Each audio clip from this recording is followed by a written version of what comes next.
Welcome to another episode of Seeking the Light of a Thousand Suns. Today we have a special guest who is going to delve in the fascinating world of dream analysis. But before we introduce our guest, a quick reminder to subscribe to our podcast on your favorite platform and leave us a review if you enjoy our content. Now let's get to our special guest today.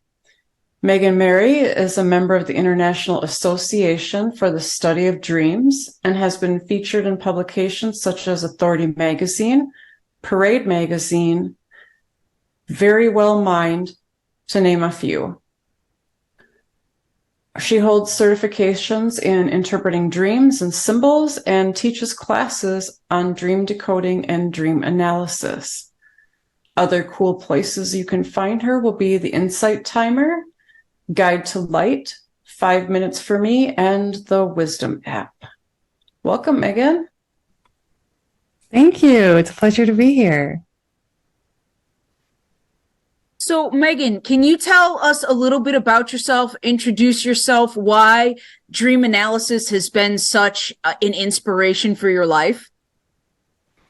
Yes. So when I was a child, I had a lot of recurring dreams, both good and bad. So recurring nightmares, as well as recurring wonderful flying dreams that were fantastic.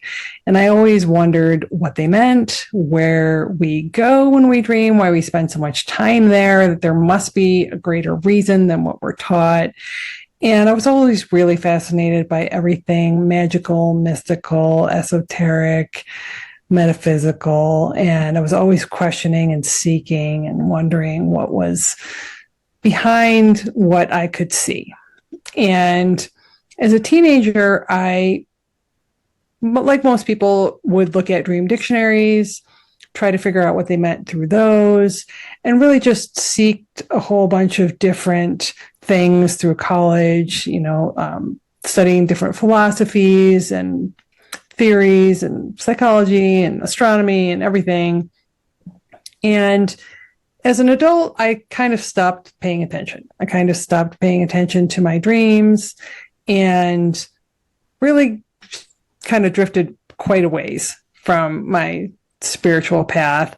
And it wasn't until I became really ill and was diagnosed with 3 different chronic illnesses that I started to really delve back into my inner world and write down my dreams again and pay attention to what was going on, started meditating a lot, and started receiving a lot of guidance all at once when that happened. And the guidance was really to listen to my dreams and to also spread the word to have other people listen to their dreams.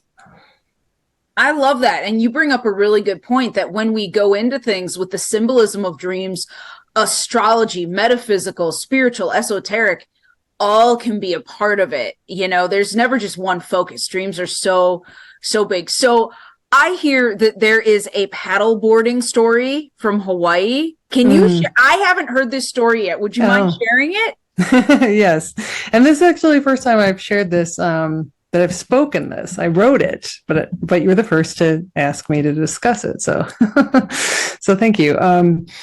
So over the summer, I went to Maui. This was before all the fires, probably just a few days before, and with my husband for our anniversary. And when we go, we've been there before, been there quite a bit. And when we go there, we usually don't do a lot of activities. And he wanted to paddleboard, and so I was like, okay, I'll give it a try. But I'm usually pretty antsy about those types of things because I'm not a good swimmer. And so I was setting out on the board, and I was really nervous about getting my footing. And when I started out, I started realizing I found myself humming to myself. And then I found myself singing to myself. And I normally wouldn't, I'm not the kind of person that feels comfortable singing out loud. I don't whistle. I don't even like to play like music on my phone or like out loud because I feel like I'm disturbing other people. So I'm not, I'm a seen, not heard kind of person. And I was singing. And it was not something I really knew where it came from. It was a language that wasn't even English. And I was singing it to myself almost like I was soothing myself. And the more I started singing it, the calmer I felt. And it had verses and choruses, and it had this whole language that I didn't know what it meant, but it was coming out of me. And when I kept writing, we probably rode around for over an hour, maybe, and I was singing it the whole time. And when I got the furthest away from the water, or from land, I sat down on my board and I turned around and looked back at the hotel and the land. And between me and land was just all of this amazing sparkling ocean. The sun was shining at such an angle that every single little teeny wave was this giant sparkle. And I immediately realized that I had one of those existential experiences, that every single sparkle I was seeing was a spirit, and that they were all around me, and that what I had been singing was a light language, but I didn't really even know that. I didn't know about that. I didn't know what was happening. I just was like moved, deeply moved, and felt, oh my God, just started tearing up, just had this really amazing moment. And then I, rode back to shore, and, a couple of weeks later, once we got back from vacation, I woke up one morning and I had the song in my head, and I was like, okay, I got to record this. So I recorded it on my phone, and I haven't released it or anything, but I just wanted to remember what it was. And I didn't want to forget that experience. That's partly why I wrote a blog about it, because I thought this is so profound. And if you don't write this down, it's going to get lost in a notebook somewhere. And it's not going to have the effect that it should. So yeah, that's awesome. Like, I think dreams and the things that we channel through are really, really powerful. And so, speaking of powerful things, you are a dream interpreter extraordinaire, dare I say. And give us an example of like the most memorable or unique or profound dream that you've helped a client with that's impacted their life the most. Mm-hmm. Well, I did have this one podcast episode that I did actually, and it was a dream that my guest had probably 5 or 7 years earlier, but it was after her divorce, and she had always wondered what it meant, and she had gone to other dream interpreters actually, trying to find out. And in the episode, I went through my method, which I call the dream mirror method, and really walked her through her subconscious, as opposed to me saying, well, this in a dream always means this always means that. Mm-hmm. And it really was a representation of her shadow and her shadow aspects. And even though her ex-husband and some other family members were there in the dream, I was able to help her understand the dream in a way that she had never experienced before. And she felt that it was so profound and so healing and so transformative that she really just was in awe and shocked. And I was moved myself, because I never fully know what sometimes I'm communicating, and it was so powerful. And then I also did a live oracle reading for her, and that also just was spot on, resonated with her experience. And yeah, it was just an amazing moment. So that episode went live in August, so it's out there in the ethers. Very cool. So I know that, like, obviously you've had profound dreams and they affect you a lot, but Maya and Gia, do you guys, I don't even know, I don't think I've ever asked you, do you guys remember your dreams? Do you guys dream a lot? Or is it like, some people don't dream, it blows my mind, but no judgment. I'm a vivid dreamer, and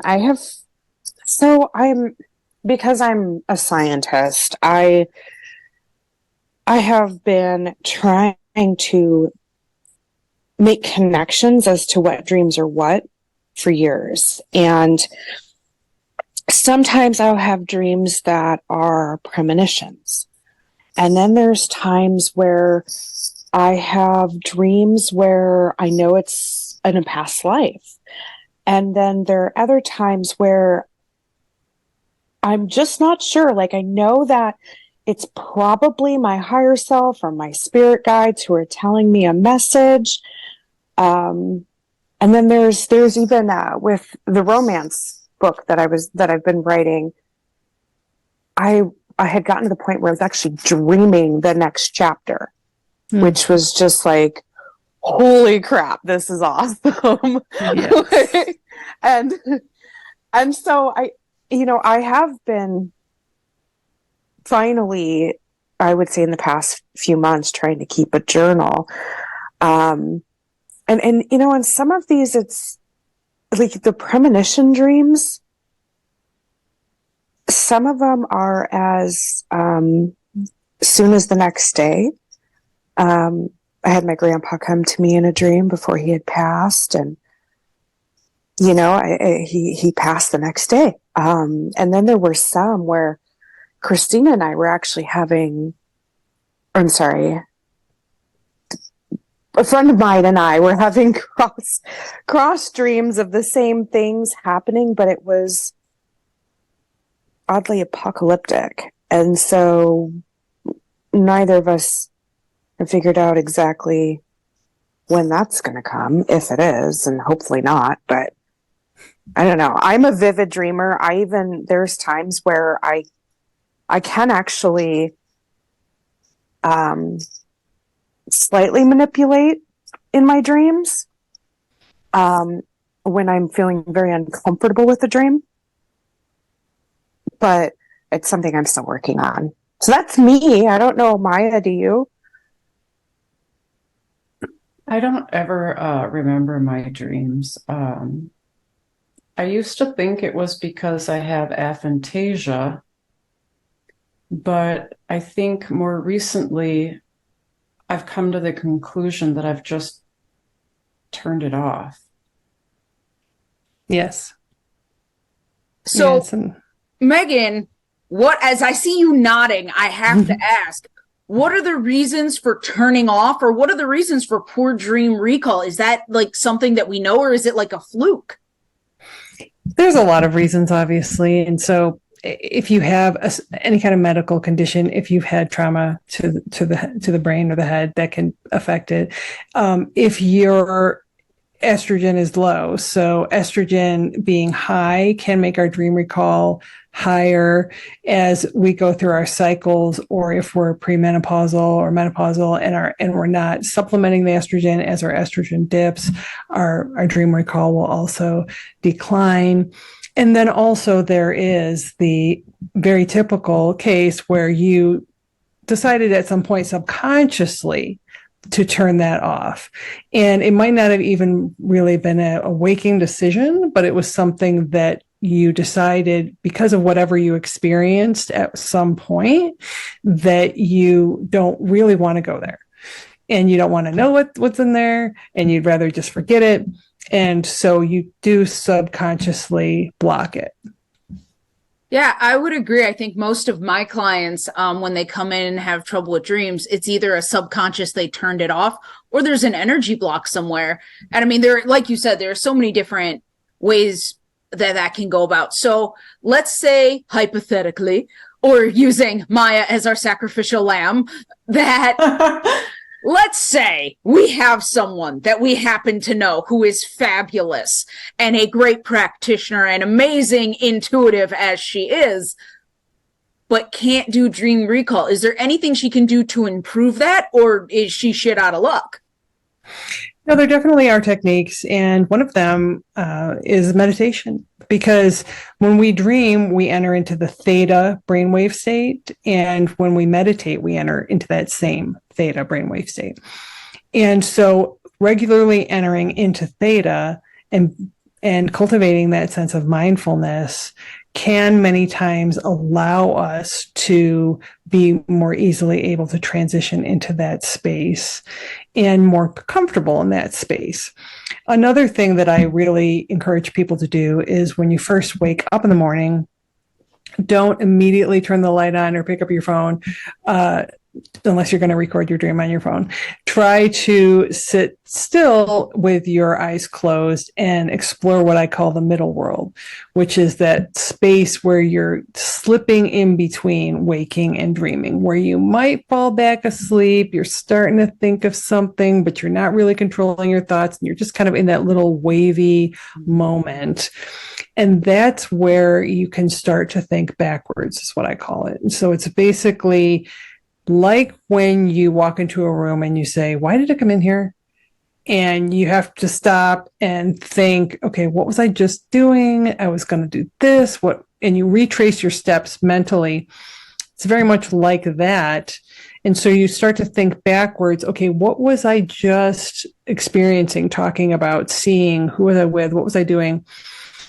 And you try to, it's a muscle that you have to exercise like anything else. And so it's part intention, part practice, that you start to just focus on that every day, give it a little bit of focus. And eventually you'll start to get one little hit. Oh yeah, I was in a park. I was with my friend that I had in kindergarten. Oh, okay. And as soon as you get one thing, then you start concentrating on that, and the rest can start to reveal itself retroactively. Kind of goes from the last thing you experienced to the first thing backwards. I love that you bring that up. I'm really actually good at that slow getting awake and out of bed process.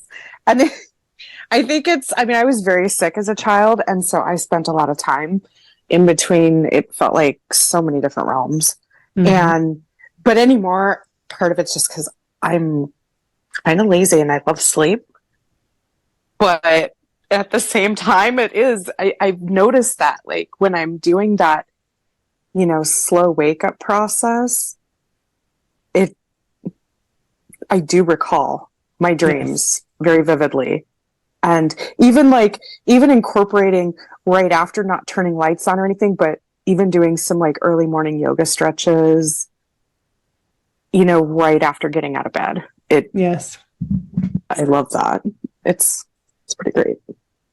Well, I might have to schedule an appointment because I don't see visions in meditation either. Like I have barely any visual ability, and when I do, it's usually because of somebody else. Like, this is really hard to explain, but I was in a year and a day program, and we did meditations often, and I never had visual in any of my meditations when I was meditating alone. But if I was meditating in a group, I would get visions, but I would get them from their meditation. Mm. It's like I would jump in and hijack their experience. So I don't know if maybe I cut off my own visual ability as well. Mm-hmm. I don't know. Mm-hmm. Yeah. Yeah. Definitely. And so as we're talking about dreams and everything, you often say drop the dream dictionary. And I could not agree more, and I have my own feelings about it. But Mm-hmm. why do you say that, and how is your approach different from, let's be honest, Google? Yes. People just Google like, what do teeth mean in dreams? And Yep. yeah, everyone is a unique beastie, so the idea that teeth mean something to everyone is so unrealistic to me. But please tell me your opinion. Yes, that's absolutely right. And so my opinion is that every single dreamer, their dream is individual to them. And so while we can tap different archetypes or cultural norms or patterns across dreams, things like that, everybody's dream about teeth or about being chased or about being late or about being lost are all very different because of the details. And so my method makes sure that we really draw out all the little details, and then I ask a lot of questions, and that's where I serve as a mirror instead of a dictionary. And I don't want to have to put the meaning on it. I want to draw it out from you. And that puts more onus on you and also is more empowering for you, because then you really feel like you're getting your own experience out of the meaning, and it's going to be something that is more insightful for you to then integrate into your life and benefit you in your growth, versus me just saying, well, you dreamt about an owl and an owl always means this.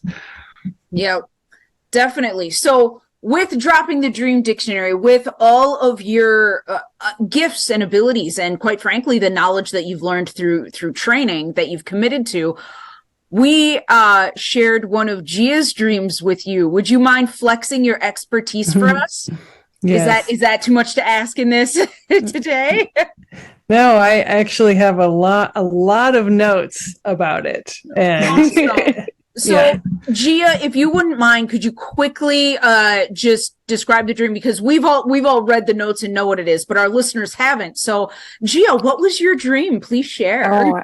Oh my gosh. Okay, so I have the most wicked random dreams ever. And okay, and I do apologize. I actually have to pull it up because it has been a little while since I had this dream. But I remember that there were some like high school aged kids in it that I had gone to high school with, but I didn't know very well. And this group of them, they were like, it started where I was placed on scene. It was almost like, those, what are they called? Those where all the power lines connect to, those kind of gated facilities. They were in there, and they were putting explosives up everywhere. And I watched as another group went to try to stop them, and they essentially killed them. Not like the ones doing the explosives killed the other ones who were trying to stop them. And then all of a sudden it was like I was put just a little bit ahead of that incident in time, where now I can see the ones who were trying to stop them. They were on a bridge and they were looking at the kids in this gated facility, and they were trying to figure out how to stop them and how to do that. I mean, emotions, my feet, I could feel the ground. When I dream vividly, but it is as if I am actually there. And it was crazy. But anyways, I could see them rigging the explosives. And I remembered in that moment what I had just witnessed that was going to happen. And all of a sudden, this like explosion of like emotion and need to stop them rose up within me. I ran to the gate of where they were in, broke it open, like I like hulked out, which was really bizarre, like some supernatural Hulk powers at this point. And I started to kind of attack them, not to try to kill them, but mainly just to try to, get them to stop. But I was too late. And so some of them had gotten away and into a vehicle. Yet I did alter the timeline a little bit because they did not kill the other group of kids. And even though they did get in the vehicle, I also managed to drag one of them that I had knocked unconscious out just before essentially any explosives would have gone off. I yelled at the other group to let the police know that they had like a remote detonator with a GPS tracker in it. And just as I had because I was still running with this kid as I was screaming, and just as I got a safe enough distance away, it exploded. Now, right before I woke up, there was this really, it felt creepy to me at the time, ethereal scream that I'd swear it was a scream that was coming not from the dream, but actually from somewhere in between, and this is going to sound really off, but in between different realities in a way. And it was screaming so loudly that my waking self that was trying to wake myself up, as well as my dreaming self that was getting out of the dream, could hear it. And when I woke up, I sat up and I swear I felt like someone was standing next to me and they just disappeared. So that's the dream in a nutshell there.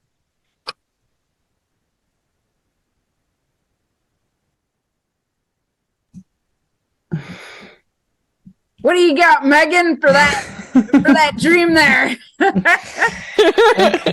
Okay. Well, I have a lot. So first, what I would ask you to do, I'm going to just walk you through my method really quick. So it's 4 steps. It's memory, mood, mirror, and metaphor. And so the first step is memory, and that's where what you just did. You tell me your dream in your own words.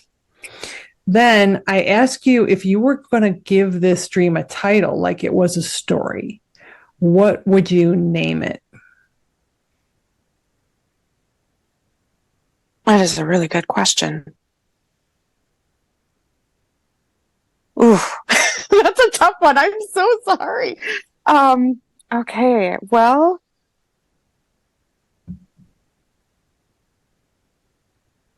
it felt in the dream, it felt like it wasn't just an explosion that was affecting that area, but that something was going to happen all around the cities. So if I were to give it a title, it would be, stopping the violence. Okay. That just came to me. Yes. Okay. So then the next step is mood. And that's where I ask you to look at your mood either before you went to sleep, during the dream, or after the dream, or all 3.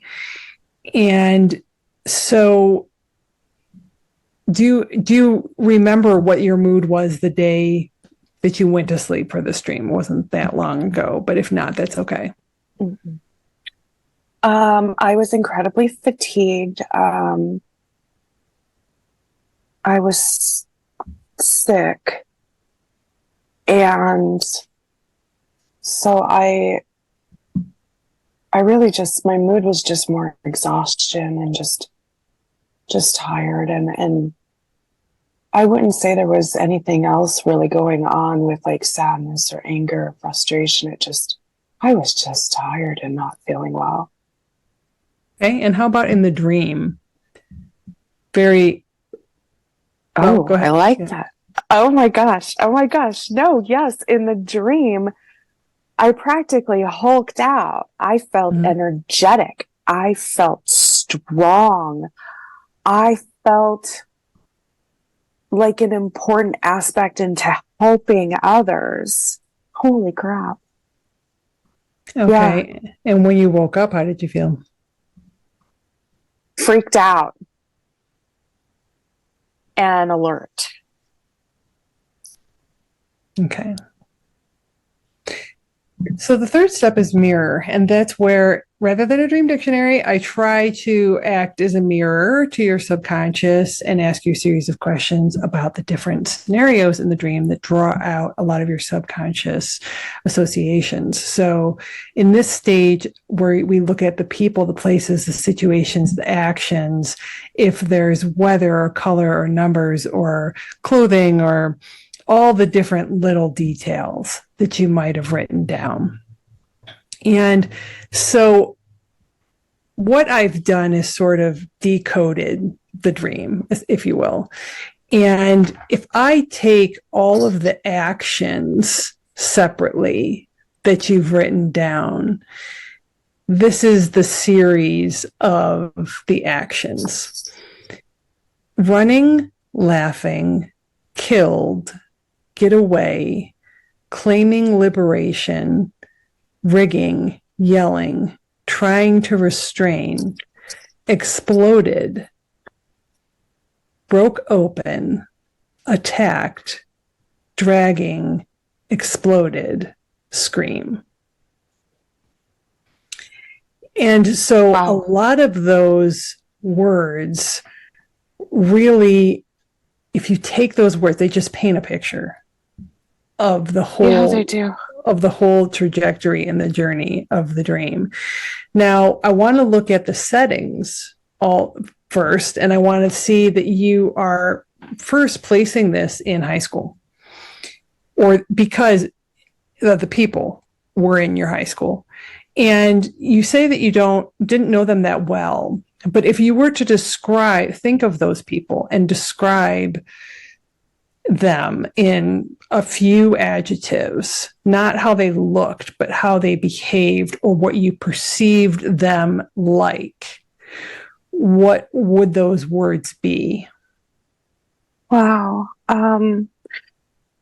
So the group that was causing the violence, what I remember from them is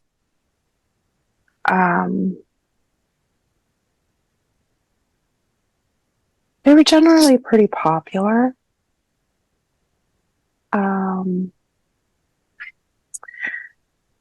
They usually got away with quite a bit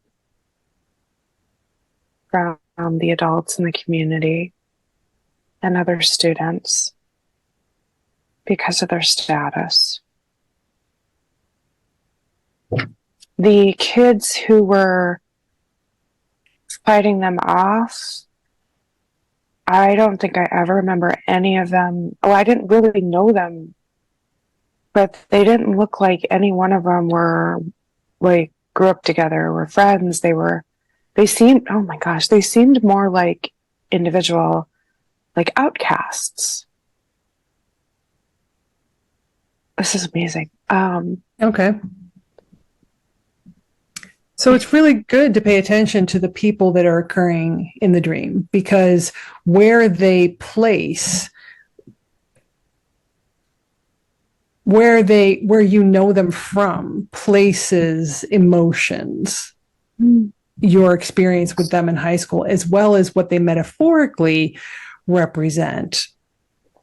So then I want to look at there are some other people in the dream, such as the innocent people that are killed. Do you know them? Did you know them? No. Okay. And they actually, no, I didn't know them. And No. okay. And then the person the person that you knock unconscious, is that the kid? That is the kid. And is that a kid you knew? No. Okay. So then I want to look at the setting. And so the setting is a bridge. And a bridge is a metaphor for a transition, Yeah. a place between, it's how you get from one place to another.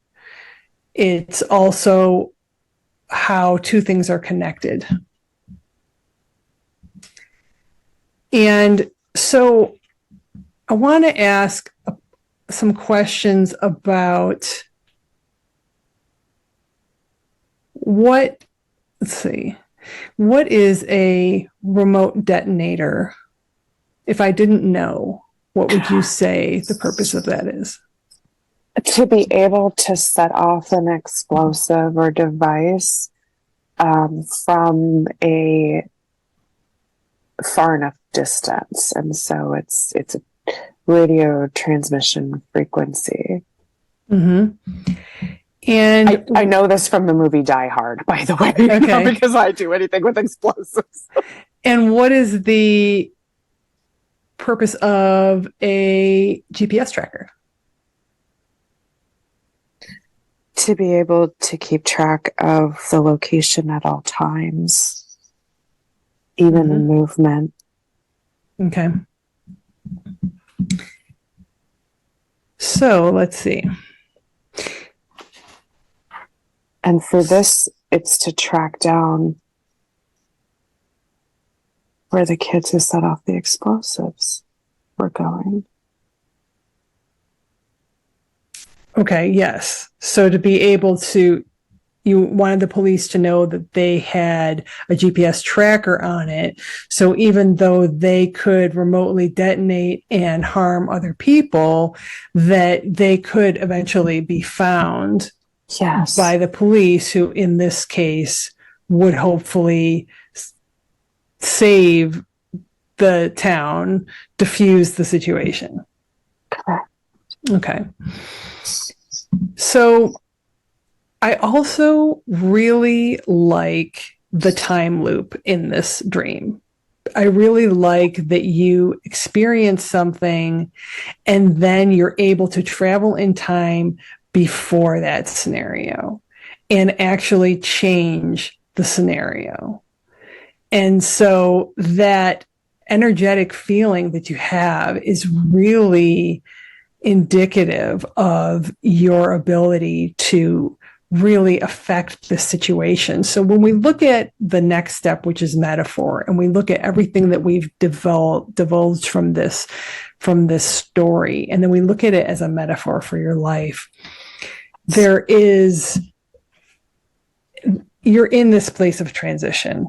And on one end of the bridge is restraint. And on the other end of the bridge is liberation. Because those are the two energies that are happening here. When you, in your dream story, you say that the people that are rigging the explosives are claiming that they're liberating the city of the infected. Mm-hmm. And so that word, that sense and that concept of liberation is present. But then there's also the concept of restraint present. And so it's the two fighting each other. Now, the fact that those kids who get away with things because of their status kill innocent people, that is the death of innocence. That is essentially the people or that part of yourself that had to die at that time because of your experience with those people around you. And in the dream, you're able to revisit that scenario and have a powerful effect on it. So you're breaking it open and you're exploding it. And you're able to change the scenario so that the innocence doesn't die. Your innocence. It is really powerful. And so you're also able to get yourself to a semi-safe distance. So you're able to cross that bridge, that metaphorical bridge, where you're able to save yourself, get yourself in a safe space. And who do you bring with you? A child. You're not even sure who that is, but it's part of you. Oh and God. You save it from that explosion. So that time loop is really your reclaiming that scenario and changing it for the good, saving yourself and crossing that bridge. Okay, this is amazing. I know we don't know each other. We just met. But I'm trying to hold back tears right now. There's so many references now, like connections to all of every aspects of my life. Even, and this is not a plug, I promise. This is not, but even I was going to ask you the same thing. Oh my gosh, my book title is Crossing the Bridge. And yes, and the main character, she is a bridge and she helps bridge people to what they desire, but she can't bridge things for herself.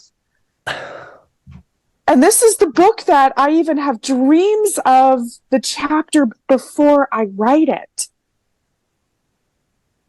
Wow. I didn't even know you were a writer. I actually, when you said that about that you dream about your novel, I was excited because I'm a writer, I'm a fiction writer, Yes. and the concept for my book came from my dream. So yes, isn't that it is amazing. And yeah, wow. But every single connection you made, because I am, I'm in my 40s, but I am one who has suffered great deals of trauma in my life. Yeah. Majority of them happening when I was a child. Mm-hmm.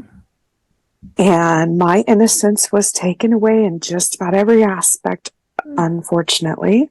Mm-hmm. And I have been very independent, and I'm raising my child all by myself.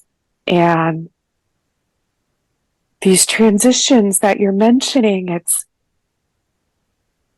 there are so many changes within me that I have been making. And, the F word comes out a lot more than it used to.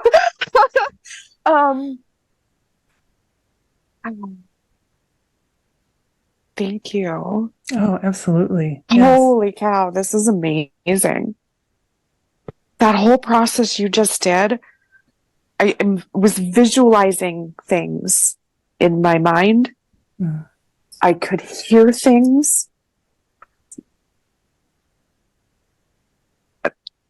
Every bit of this dream completely makes sense to me now.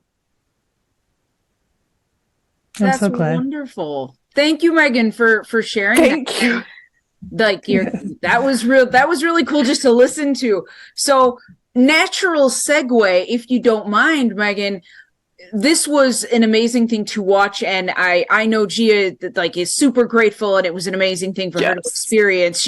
She's not a crier on podcasts, is it here? So if someone wants your expertise, if someone wants the gift that you have to give in a session, how would they go about scheduling with you or finding you? Are you available for private sessions or no? How can people get to you? Let's talk about this now. Yes, I am available for private sessions. I do separate freestanding dream sessions like what we just experienced. I also do what I call a dream journey, and it's a series of 4 dream sessions. And those are usually around specific things that you want to address. So I have 4 different ones, one for nightmares, one for recurring dreams, one that is around lucid dreaming and dream manifestation for creativity, as well as one that is about it's called the crossroads, and it's about transitions in life. And as part of those, I provide curated healing modalities as you go through your journey so that you can integrate what you've learned, because many times just discovering that it's like, okay, now what do I do? Now I know what my dream means, but now what do I do? I also have live events, and I have 2 different online courses that give you a little bit of a primer into the dream mirror method. They teach you tips and techniques so you can start using it for yourself. And I have a community that I've recently launched called the Women's Dream Collective, which is a place where women can come seek, share, and support each other. Once a month, I do a live dream circle, and I also do a live networking circle because I really want all the women that are heart-led entrepreneurs to gather together and support each other. And then I have my podcast, Women's Dream Enlightenment, which is where I do deep discussions, live dream interpretations, and have women on that share their stories of spiritual awakening. That is awesome. I love it. Thank you so much. So we are actually almost out of time, but one thing that I want to touch on really quickly is lucid dreams, for those who don't know what they are, because honestly, I feel like a lot of people have misconceptions about what a lucid dream is and what it can do. Like, it's not, in my opinion, it's not a genie where it's like, I'm going to dream this and control everything, and then I'm going to manifest it into life like a unicorn shits rainbows. But I feel like that's what it's become in like mainstream media. Like, lucid dreaming is this superpower. What can you describe to our listeners what lucid dreaming is?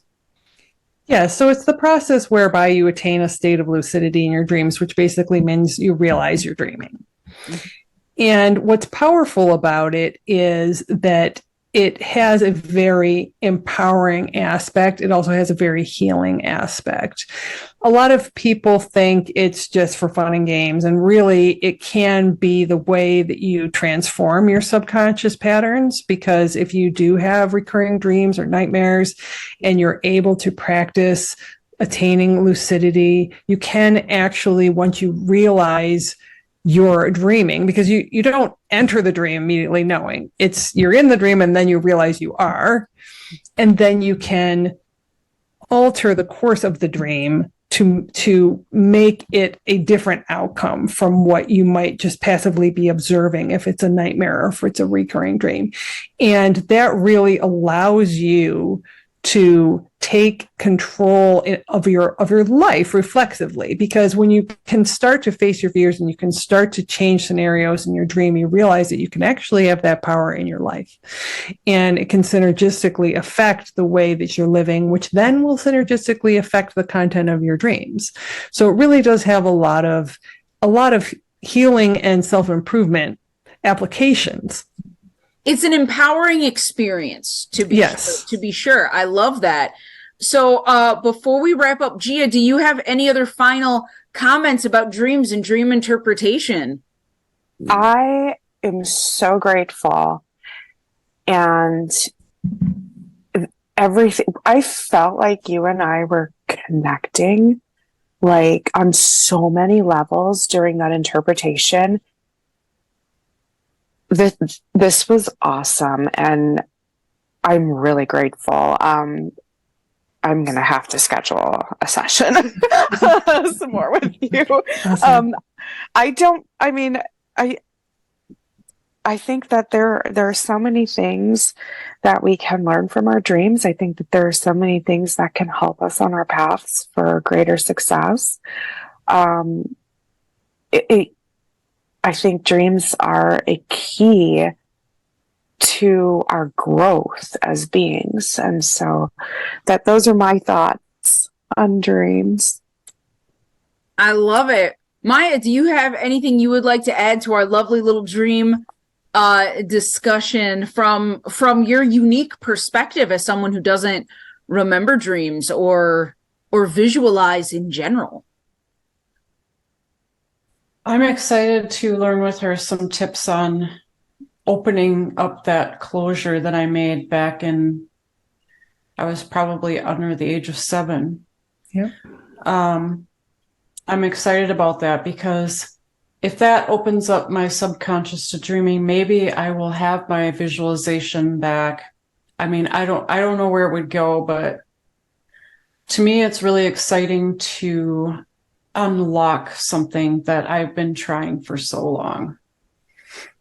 Yes. And our subconscious is mostly comprised of what happened to us before we were 7. So 7 is like that key number. Really? You hit right on it. Yeah. Yes. I mean, I did a lot more damage to myself other than turning it off, but I think Sure. even just getting that rolling, Yeah. hopefully without reliving it all, will make great impactful changes for me. Yes. Absolutely. And I think that dreams are incredibly powerful. Dream interpretation can help people with their lives, their future, and healing from their past. I know when I work with clients, it's all about how is this helping them? How is this helping them grow or process or anything like that? So dreams are incredibly powerful. I think more people should invest their time in them. Because they're just a wealth of information that you've obviously unlocked. I've unlocked with my clients, but anyone can unlock it. You know, it's like schedule a session, unlock it. It's fabulous. That's what I think about dreams for this session. And there are tools to use and everything like that. So what, Megan, are your final thoughts about dream interpretation and the fabulousness of this field that you've chosen to be an expert in? Yes. I feel that dreams are the key. That's why I always have keys on. And I also feel that they're a doorway to reflection, enlightenment, and awakening and magic. And by that, I mean magic with a K, because magic with a K is any action taken to affect personal transformation. And that's what dreams can do for you, is really start you on your journey of personal transformation. So that would be my recommendation to everyone, is to start listening to your dreams. And you can always book a free discovery call with me. I offer that as well. And just be willing and open to start listening to your intuition and connecting with your subconscious. I love that. So to all of our listeners, thank you so much for tuning in. Remember to like, share, follow.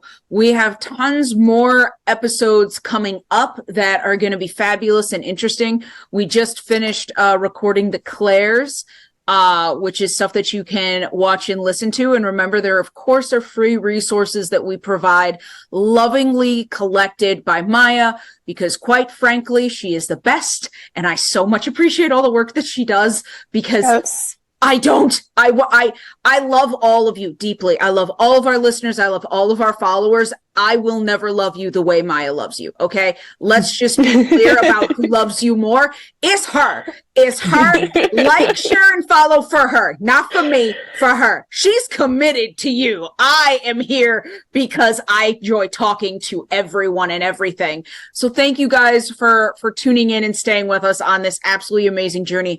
And I actually want to thank Gia for sharing a dream and being vulnerable and being open to having it interpreted. And we're recording, like, this is going to go out on the podcast for everyone to listen to. And you were brave enough to do that. Like, holy shit.